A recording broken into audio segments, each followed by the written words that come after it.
Mengapa wasit dan VAR tak beri penalti untuk timnas Indonesia U17 ketika dikalahkan Maroko? Salah satu sorotan dari laga timnas Indonesia U17 versus Maroko di Piala Dunia U17 2023 pada hari Kamis lalu adalah keputusan wasit Martin Krogh dan tim VAR untuk tak memberikan penalti kepada Indonesia. Pria asal Denmark itu menolak memberikan penalti kepada Garuda Asia di pertengahan babak kedua saat gelandang timnas Maroko U17 Abdelhamid Mali menyentuh bola dengan tangannya di area terlarang. Peristiwa itu terjadi dalam situasi tendangan bebas yang didapatkan di rusuk kiri pertahanan Maroko. Ahmad Zidane yang baru masuk di babak kedua melepaskan bola ke area penalti pada menit ke-57. Ketika insiden terjadi, wasit yang baru saja memimpin pertandingan Manchester City di Liga Champions Eropa ini tak langsung menghentikan permainan. Ia membiarkan bola keluar lebih dahulu yang disambut gegap gempita penonton. Gelora Bung Tomo bergemuruh saat wasit akhirnya mengecek tayangan ulang. Dalam keriuhan penonton, Krogh berulang kali memutar tayangan ulang kejadian tersebut. Ia dengan serius menerima saran dari wasit Die Peringrop dan Di Kersonjo yang berada di ruang kontrol VAR.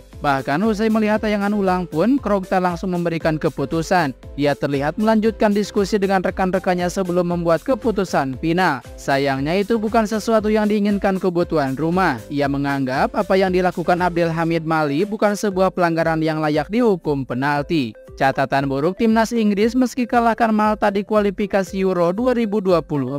Catatan buruk mengiringi kiprah timnas Inggris meski sudah membekuk Malta dengan skor 2-0 dalam duel lanjutan kualifikasi Euro 2024 grup C Sabtu 18 November 2023. Dua gol tercipta melalui aksi bunuh diri Enrico Pepe di menit ke-8 dan sumbangsi Harry Kane di menit ke-75. Namun anak asuh Gareth Southgate mendapat cibiran lantaran tanpa shot on target di babak pertama melawan tim gurem seperti Malta. Ini kali pertama timnas Inggris merasakannya sejak laga uji coba kontra Jerman pada 2017.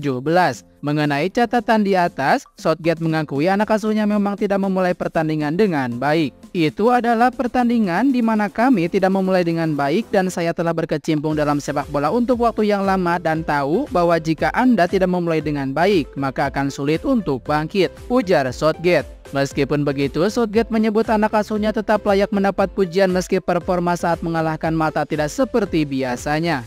Italia ngamuk pantai Makedonia Utara. Italia mengamuk dan mengalahkan Makedonia Utara di Stadion Olimpico, Roma dengan skor 5-2. Kemenangan ini sangat penting untuk anak asuh Gli Azzurri, karena kini Italia naik ke posisi 2 klasemen dengan raihan 13 poin atau sama seperti Ukraina di urutan ketiga. Italia unggul 3 gol terlebih dahulu di babak pertama. Matteo Darmian membuka keran gol Azzurri di menit ke-17. Skema tendangan sudut umpan silang Raspadori ditanduk Darmian di tiang jauh. Italia lantas menambah 2 gol lagi di ujung babak pertama. Federico Chiesa mencetak brace di menit ke-41 dan 45 tambahan waktu. Sebelumnya penalti Jorginho di menit ke-40 bisa ditepis kiper lawan. Unggul 3-0 di babak pertama tidak membuat Italia puas, namun mereka sepertinya sedikit meremehkan kemampuan Makedonia Utara untuk membalas. Tim tamu sempat mendapatkan momentum di pertengahan babak kedua. Gianni Atanasov mencetak 2 gol di menit ke-52 dan ke-74, memperkecil ketinggalan jadi 3-2. Italia tertekan. Untungnya Italia bisa kembali bangkit di 10 menit akhir. Giacomo Raspadori mencetak golnya di menit ke-81.